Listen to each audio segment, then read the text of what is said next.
Browns hat for more Browns stuff. Gotta say, the story about Stefanski being at a dinner with the Giants when news broke about Harbaugh being fired, absolutely hilarious. They should have fired Barry too, for the fair simple point that a single good draft class does not a good GM make. It's a good thing that Jacksonville lost today. Helps out our pick from them. I just really hope that whoever they pick, which personally I'd go with Harbaugh. Kind of hard not to. Guy who beat the Browns for 18 years. Granted, Schwartz and Reed should both get a shot. I mean, the offense did move better once Stefanski gave up play calling and Reed took over. Amazing how that happens. The guy who kept forgetting through the years that he had a running back named Nick Chubb that could do Nick Chubb things, and forgetting that he had that back. Oh yes, we're gonna throw the ball now. Nick Chubb, who's that? Oh. But as good as the last draft class was, they still didn't address the offensive line. They really did not address receivers. They got a good receiving tight end, but that's not a receiver room. I'm not really sure I trust Barry to fix everything, but then again, that could have all just been Dave Podesta, who, the guy that's actually responsible for the Watson trade.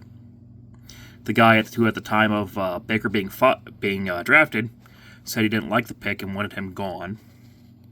Would have preferred Sam Darnold, which, since Sam Darnold actually has been with coaches that can teach a quarterback how to read a defense, which is really a sad thing to hear.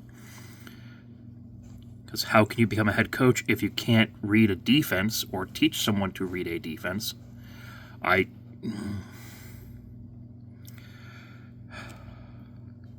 Maybe it's just an Ohio/Northeast Ohio thing, where the football obsession is such that most people here can read a defense.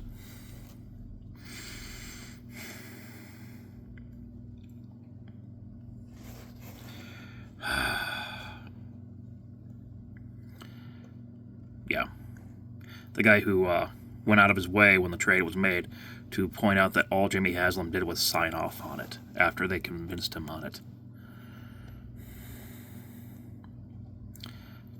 And Tate Podesta. Quick question for anyone who actually follows sports enough.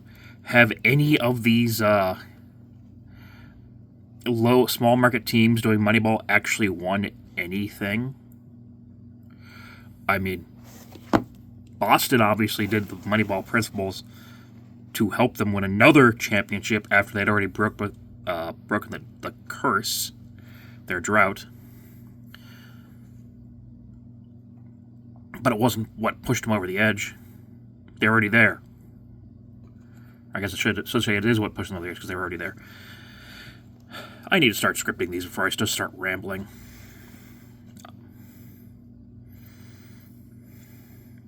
If anything, Moneyball's hurt baseball. You don't have a lot of teams that will do the old rally, get on base. Everyone's just going for home runs. It's made it worse. The whole idea is on-base percentage, but there's nothing else but no on-base percentage quite like a home run.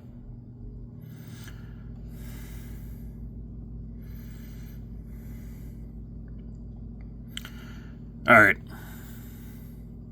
I'll rant about stuff later.